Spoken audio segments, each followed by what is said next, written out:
Welcome to the Fresh Start Metabolism Program. Fresh Start is all about choices. It's not a one-size-fits-all diet. As a matter of fact, you have 3 different food plans to pick from. The number 1 food plan is called the Carbo Clean Out plan. This is for those of you who are what I coin carbo sensitive. You love your breads, your pasta, your rice, your noodles, chips and chocolates and sweets, that sort of thing. Now, how do you know if you're carbo sensitive or if you just happen to like those foods every once in a while? You take the quiz that's in your manual, and it'll tell you without a shadow of a doubt whether the Carbo Clean Out plan would be best for you. By the way, in the last 11 years I've been doing this program, 86% of people that I've helped are carbo sensitive. So the odds are that probably could be the plan for you. But it may not be. You just may need to lose weight, but you're not real carbo sensitive. Then the program that would be best for you is in the manual again, and it's called the glycemic plan. And I'd also like you to go to the video called Discovering the Glycemic Index. Third, and far from least, is the vegetarian plan. This is for those of you who are vegetarians.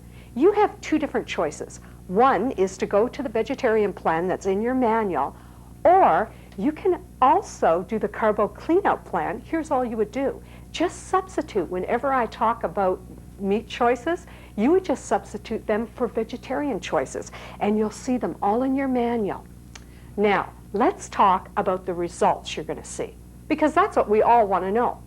This is incredible, the results you'll be seeing. Within 3 to 7 days, most people notice their cravings decrease, their energy increase, and they also notice they're more clear, more focused. Even your mood swings change. Let me give you an example. I had a woman take the program, this was less than a year ago, her name's Ann Burns. Ann actually noticed, she emailed me within 3 days of taking the program, and her actual words to me were, I feel clearer, I feel more focused, it's like the fog lifted. That was her exact words, it was like the fog lifted. So if you are out there and you're struggling with weight, look at Ann's before picture. I mean, can you imagine? She lost 105 pounds within 11 months. 105 pounds. And she noticed her energy increase, and she noticed the mood swings go away. Now, what can you expect to see? Well, it depends on your age and your weight.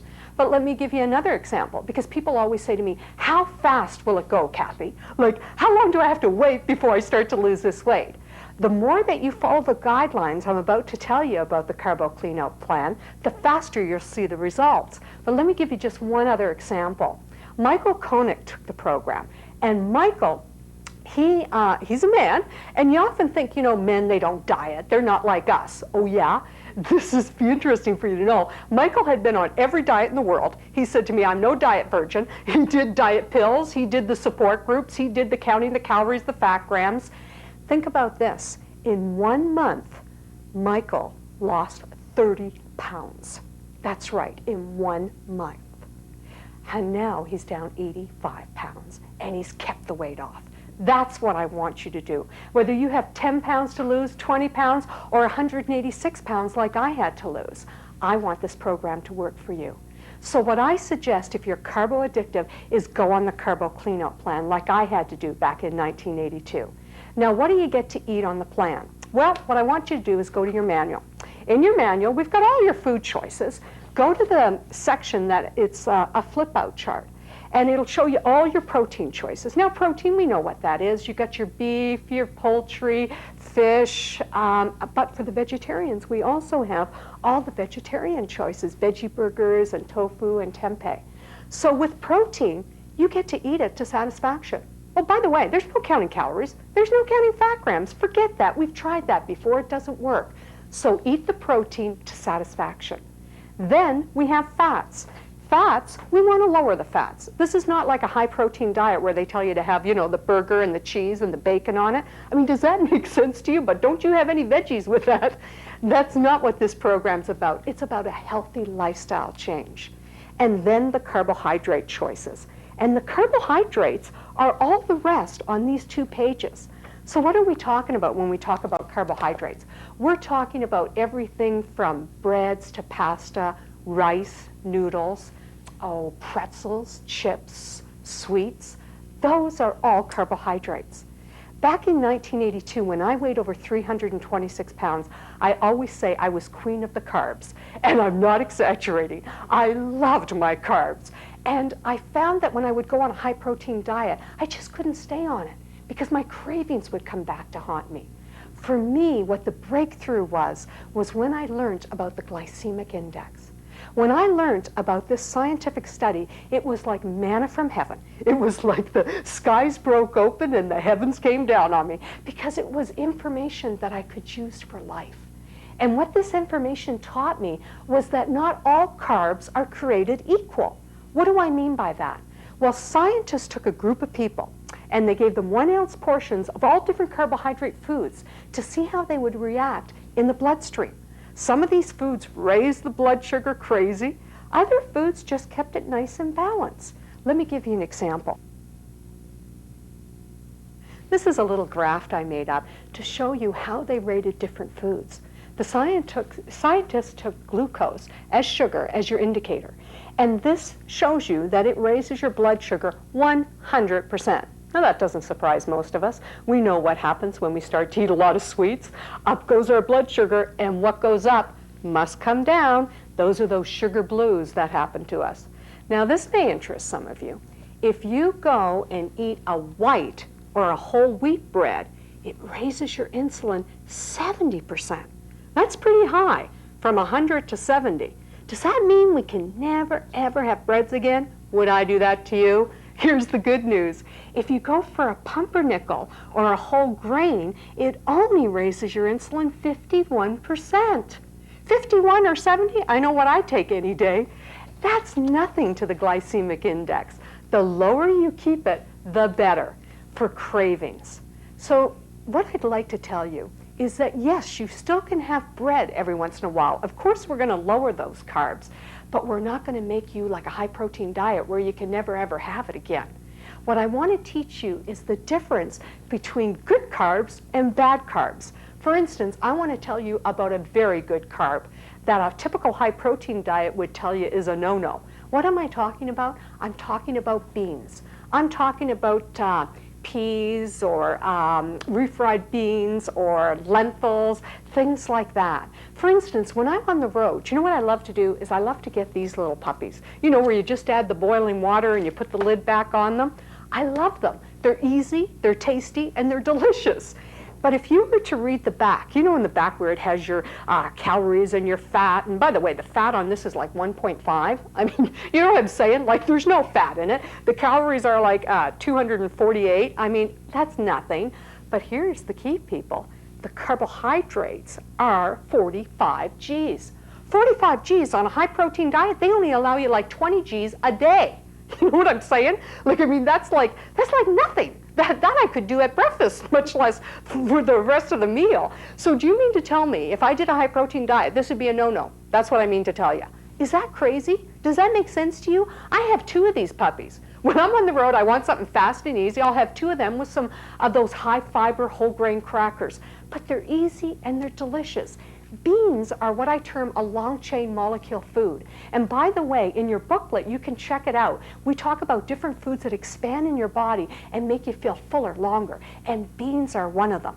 They're great if you have high cholesterol. They lower your cholesterol. If you're a diabetic, get into beans because they're delicious.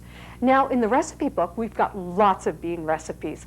You are going to be satisfied while you lose your weight. I don't want you counting calories. I don't want you counting fat grams. And I sure don't want you counting those carbohydrate grams. What I do want you to do is eat healthy, low glycemic foods. And I want you, when you do have a high glycemic meal, because sometimes we're going to want it. Like this may surprise you, but if you look in your manual, we talk about potatoes, for instance. Potatoes on the glycemic index, I'm just going to find that for you. Potatoes on the glycemic index are a 95. Now, does that mean we can never have a potato again? Would I do that to you? I mean, come on, folks. We want to have them once in a while. All you have to do is if you boil that potato, it goes down to 70. 70 from 95. That's a real nice savings. But when I do want to have a baked potato, and I do, there's just sometimes, you know, you get that craving, especially in the summer, then all I make sure is on my plate I have all low glycemic foods. And that's all you have to do is balance it so that your blood sugar doesn't rise rapidly. I one time did an interview on the radio, and I'll never forget it. I was talking about baked potatoes and all these different high glycemic foods, and the interviewer said to me, you know, Kathy, you're not going to believe this, but last night I had 8 baked potatoes. He said he was on a low-fat diet, and he couldn't stop eating them once he started. So you see what the Carbo Clean Out plan is the best of the high-protein diet and the best of the low-fat diet. But it's not fanatical. That's what I love about it. You can still eat whatever you want as long as you know how to cook it. But let's get to the formula for success. What's the formula for success? Here's the formula for success. Look in your manual, and you're going to see all these different protein choices. You get to eat protein to satisfaction. So that means on your plate, you can have a nice amount of protein. Then I want you to go to the vegetable part. Now, on a high protein diet, you're allowed little or no vegetables. Why? Vegetables are a carb again. Remember? They tell you you're supposed to have 20 G's a day. Do you know what that would amount to? That would amount to 3 cups loosely packed lettuce for the whole day. I mean, I can't even imagine somebody going on that and thinking that's healthy. I want you to eat all the vegetables you can pack on that plate, okay? Eat the vegetables all you wish. Now, the one thing I am going to ask you to bring down is your carbohydrates. And when I say carbohydrates, I'm talking about your starches. Because there's only 3 food groups, right? Remember? There's protein, there's fat, and there's carbohydrates. So when I say bring down your carbohydrates, I'm not talking your vegetables. I'm not talking your fruits. By the way, fruits, have 3 a day. Have 3 of your favorite fruits a day. I'm talking about the starchy foods, like bread, like noodles, rice, that sort of thing. I'd like you to remember, if you're under 200 pounds, to have 1 of those a day. So that could be a half a slice of toast in the morning, and then a small amount of potatoes at night. If you're 200 pounds or over, you get to have 2 a day. So that could be, I don't know, you could have a whole slice of bread in the morning, and then at supper time, you could have a nice big baked potato. So you get 2 a day of the starches, and the starches again are your breads, your pasta, your rice. If you're under 200, try to keep it to 1 a day. Now there's going to be some days that you're going to want more than 1 a day. Don't become fanatical. Remember, the key to success is to eat until you're satisfied, not full. And I'm going to be saying that a few times. And what I mean by eating until you're satisfied and not full is that, have you ever had a meal and then you go to bed that night and you're like, oh, what did I eat? Well, you didn't eat until you were satisfied. You ate until you were full. And you know what? It's going to take a little while to learn how to do that. So we give you meal planners, so it just helps you gauge it. But you don't have to go by them stringently. I want you to go to the list of foods, pick out the ones you like, and eat until you're satisfied. Now, what are we going to eat? Let's get to our meals. The most important thing to remember at breakfast is to have protein. Why do I say that? Think about it. You've just been sleeping from anywhere from 7 to 8 to 9 hours. And you're now going to notice your blood sugar is very low. So we want to get that blood sugar back up to being balanced.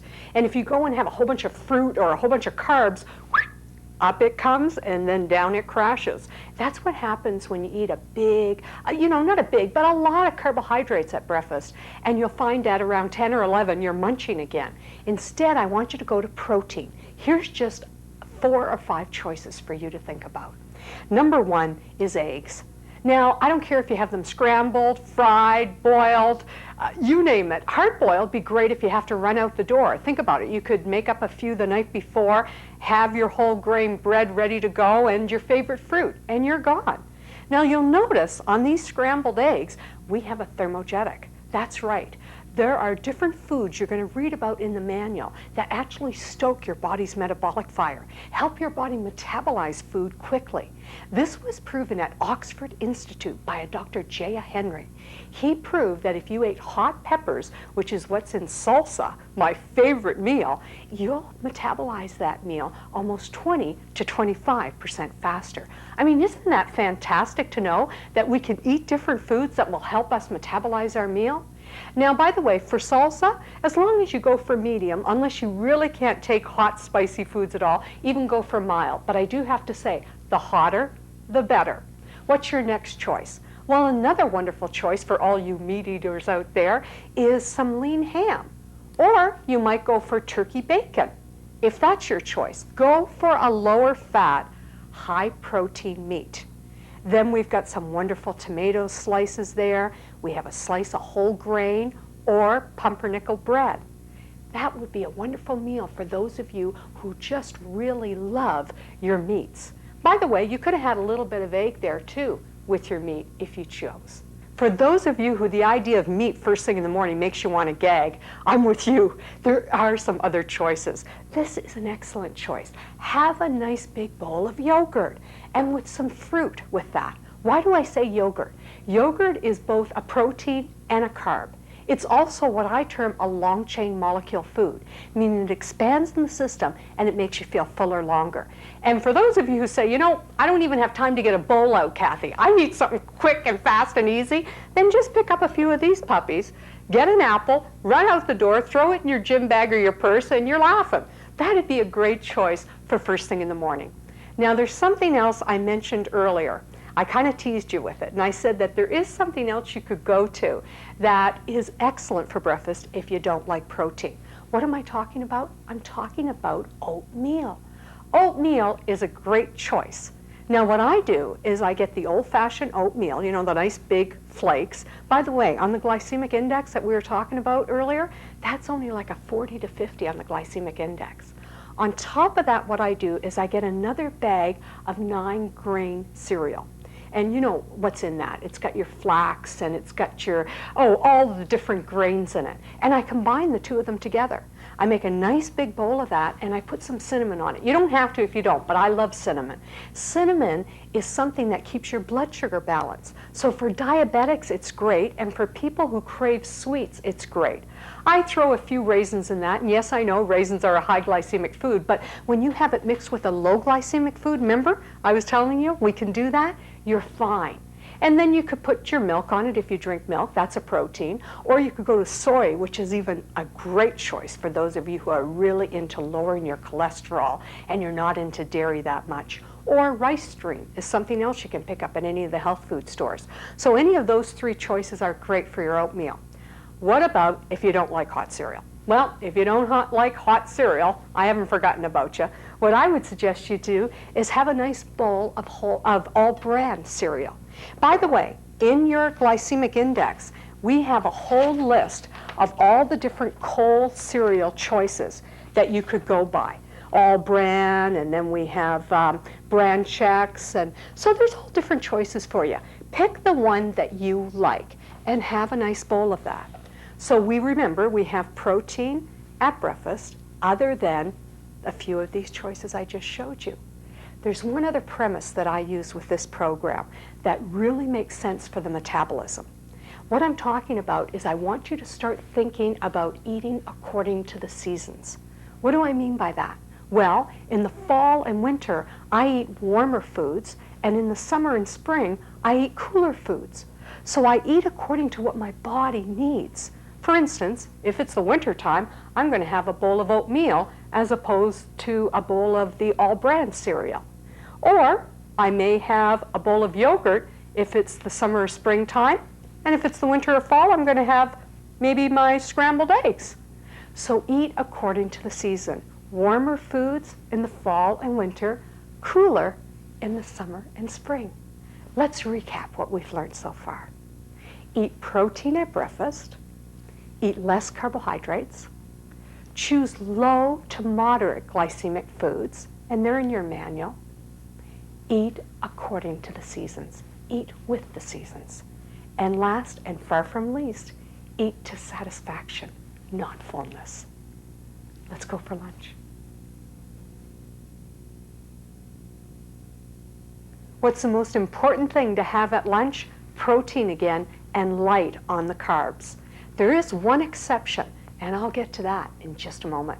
But let's find out how we can have that staying power. You see, when you eat protein, it produces that glucagon, and then it gives you that staying power, so you're not tired around 3 or 4 o'clock. Let's talk about a few great protein meals at lunchtime. This probably is one of my favorites. What I'm talking about here is hummus. Hummus is delicious. If you've never had it before, treat yourself because it's delicious. It's packed with chickpeas that are all mashed up, and you can throw some garlic in if you love it as much as I do and you want to lower your cholesterol. And then usually they have tahini or peanut butter with it. This one has peanut butter, and I'll get into why peanut butter is good for you. Then I have a Greek salad there. Now, I love Greek salad, but how I make it is different than you may get it in a restaurant. In a restaurant, they could make a great Greek salad, but have you ever noticed they chock it full of feta cheese? I love feta cheese. It's great for you because it's a protein, but you don't want a whole bunch of cheese in it because it is a fat too. Cheese is both a protein and a fat. So how I use it is more as a garnish. You'll see there on the plate it's used, but not heavy duty. As a matter of fact, when I get it in a restaurant, I always joke and say I take the pieces off it and I can make 2 more salads. Now you'll notice we use pitas for your starch. Why? Look on the glycemic index in your manual here, and you'll see that pitas are very low as far as a starch goes. So it is an excellent choice. But you could also go to pumpernickel if you happen to like it better, or a whole grain bun, something that's really got a lot of grains in it. That would be a great choice. Another choice for you meat eaters out there would be some hamburger patties. And by the way, you don't need a lot of protein to give you that staying power. 4 to 5 ounces at one setting is more than enough. If you're a vegetarian, then what I would tell you to do is go out and get some of those great veggie burgers because they're high in protein. As a matter of fact, I bet on that dish you can't even tell the difference, can you? One is the meat and one is the protein choice. You'll love it. Chock it full of all your favorite vegetables, or you could have had it with a nice big salad if you wanted, and whatever vegetable choice that you happen to like. Now, this is one of my faves, and what I'm talking about here is tuna. I love it. If you're not a big tuna lover, then you could have made it with some lettuce and tomato, and you could have packed that pita with some chicken or lean beef or cheese for that matter, if you like it. But get a pita because you can really stock it. You know what I'm saying? You can really stuff it full. So pita is one of my favorite choices. And then I've got some coleslaw here because cabbage is one of the foods that help flush fat out of the system. So if you do like coleslaw, you're in luck. And another reason I like coleslaw is there are 2 different ingredients that will actually lower your blood sugar when you're eating. And remember, the key here is to keep our blood sugar balanced. Those 2 ingredients are either vinegar and or lemon. So a coleslaw is great because you can use a bit of oil with your vinegar. Have some fruit for your fiber and for that that nice sweet taste that you want. Now, if it's summertime, remember I was telling you to eat according to the seasons? In the summertime, I love nice big salads like you see over there. And I make a great big huge plate like that. I might throw a tin of salmon on that, or if I have some cold chicken around, I'll throw that on it. Whatever you might have around, or use your cheese like I said, and throw that on it because it makes it more decadent. It just makes it a little bit richer tasting. So in the summer and spring, we're going to eat cooler foods. That would be our salads or our coleslaw. Coleslaw, by the way, could be either or. But in the wintertime, the fall, we're going to eat warmer foods. So that would be our burgers or soup. Do you remember I mentioned earlier that there is an exception to protein at lunchtime? That exception is soup. This was a study done at the Obesity Research Clinic at St. Luke's Hospital. They proved that people who had tomato soups actually ate less later on. So you could have a nice big bowl or 2, for heaven's sakes. This is tomato with some veggies in it. You could go for a lentil or a pea soup, and we have lots of other choices in your manual, so check it out. And when I have soup, I have at least 2 big bowls of it, and I might have a pumpernickel roll with that, or some whole grain crackers. I love crackers with my soup. By the way, if you have to run out the door, you got to have something really quick and fast and easy, just make it a protein shake. Let's go for supper. At dinner is one of the times that we can eat a bit more carbohydrates with our protein. Now, why would I suggest to have a little more carbs at dinner time? Because you see, carbohydrates produce serotonin. Serotonin is what makes us all nice and relaxed and cozy and makes us want to do our cocooning. And hey, let's face it, that's what we do after dinner. We either watch the boob tube, read a little book, or do some meditating. So we want to be in a more relaxed mood. Foods can actually get us there. So what am I talking about when I say mix your carbs with your protein? Let me show you some choices. Number 1 here is the chicken stir-fried. Chicken stir-fry or beef stir-fry or vegetarian stir-fry would be an excellent, excellent dinner choice because we have the rice, which is a carb, and we have the chicken, which is a protein. You know, if you're vegetarian, you would just substitute that chicken for tofu or whatever other vegetarian choice you like. That would be a great mix of both protein and carb. Next, we have the salmon. I think salmon is probably my favorite choice of a dinner. Why is that? Well, because you see, salmon has your good fats. If you're eating more of the good fats, which is the omega-3 and the omega-6, it's found in salmon or mackerel or tuna or sardines or mostly fish. It's also found in nuts, if you happen to like nuts. But this is the good fats. And you know what's interesting? If you ate more of the good fats, you'd actually crave less of the bad fats. And you know what I'm talking about there. I'm talking about all those polyunsaturated fats and the partial hydrogenated oils. They're found in your baked goods, your pies, and your cookies. And if you tend to crave fats, here's one of the reasons why. You're not eating enough of the good fats. What if you say to me, I hate fish? Then forget it. Don't eat it. But you may want to go to the health food store and get some of the good flaxseed oil or evening primrose oil, because that will actually help you with your cravings. You know what's interesting? Men crave more fat and protein, and women tend to crave more carbohydrates and sweets. So isn't it good to know that if we're eating our good fats, we're actually going to crave less of the bad fats? So that's an excellent choice. We've got our salmon, and if you notice, the salmon and the potatoes, and I chose the little baby potatoes. Why is that? They raise the insulin much less. On the glycemic index, if you look in your manual, you'll see a baked potato is like 95. But if you boil that, it goes down to 70. And if you had a sweet potato or a yam, it's only 50. So if those are your better choices than a baked potato. But I still say if you want a baked potato, go for it. Just make sure you have it with your turkey or your roast beef or your tofu, whatever your choice might be.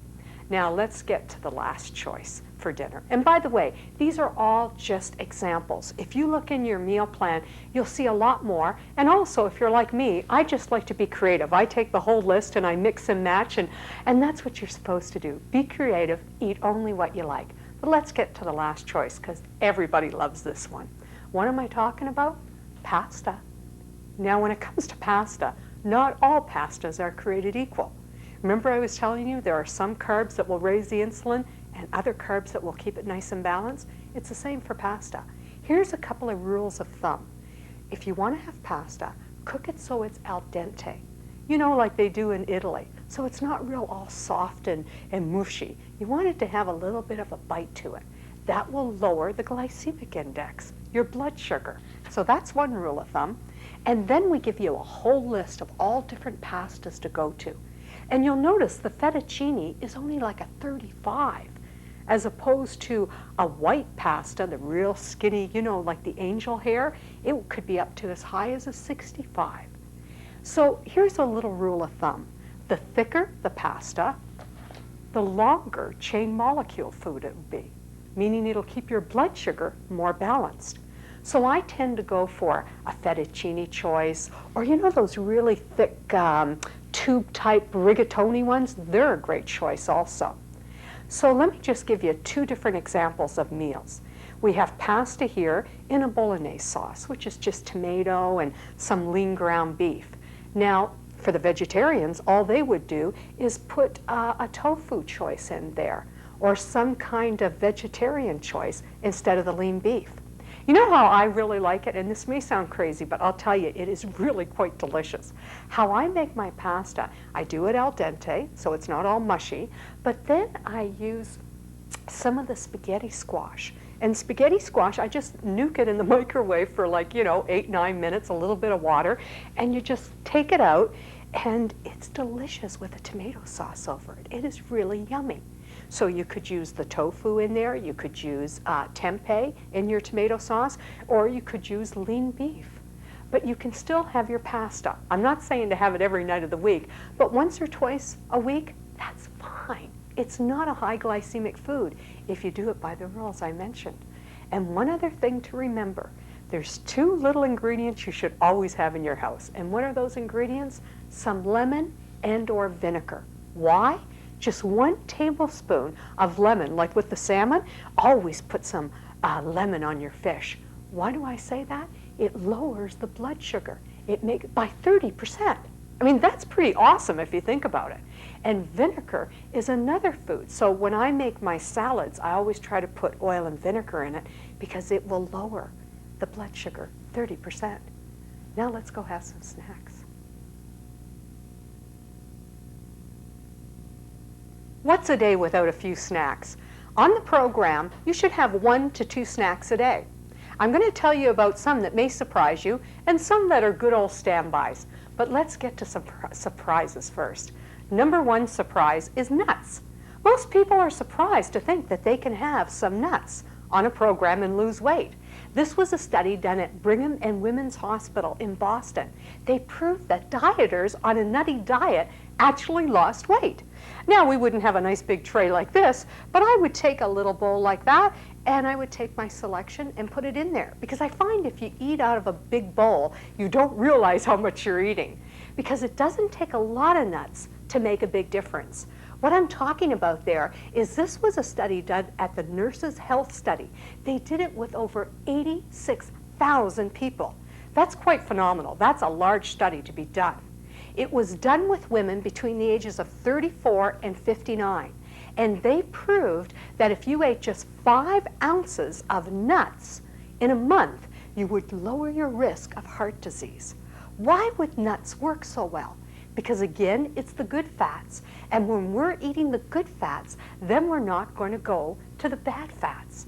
Another thing to remember about nuts, keep them in your fridge or they may go rancid on you. And when I make a big bowl like this, what I try to do is put about 90% unsalted to 10% salted. So I still want a little bit of that salty craving, but I also don't want to OD on it. So nuts are a great snack. What's another good snack to have? Well, I think it's probably the #1 best snack in the whole wide world, if you like it. What I'm talking about is yogurt. Yogurt is a long-chain molecule food. It expands in your system, makes you feel fuller longer. It's both a protein and a carb, so that keeps your blood sugar nice and balanced. I usually go for the low-fat yogurts. And you know, if you don't like yogurt, check out about 3 or 4 different varieties because the more you try, you will find the one you love best. Next, it's our fruit. You can't beat fruit for a great snack or dessert. 3 fruits a day is great for the bowels, it's great for your blood sugar, it's great for your cholesterol. And in the manual, we talk all about the best fruits, but almost all of them are quite low on the glycemic index, except for maybe a banana. It's a little higher, but bananas are good for you. They're full of potassium. When I make my protein drink, I might take a half a banana and throw it in there. So people, eat your fruits. They're a great snack. Something else that always surprises people, it's my fave, and what I'm talking about is chocolate. That's surprising to a lot of people, but do you realize chocolate is full of antioxidants? It's actually packed with it. But here's the secret, it has to be the dark chocolate. That good Belgian or French chocolate, that's your better chocolate. It has more antioxidants in it. It's full of magnesium. Do you ever wonder why during your period sometimes you'll crave chocolate? It's because it's full of magnesium and copper. What more could you ask for? Of course, you're not going to have a big plate like that, I hope, but have an ounce or two. You know, just snap off a piece and enjoy it. Make love to your food, and then you'll enjoy it.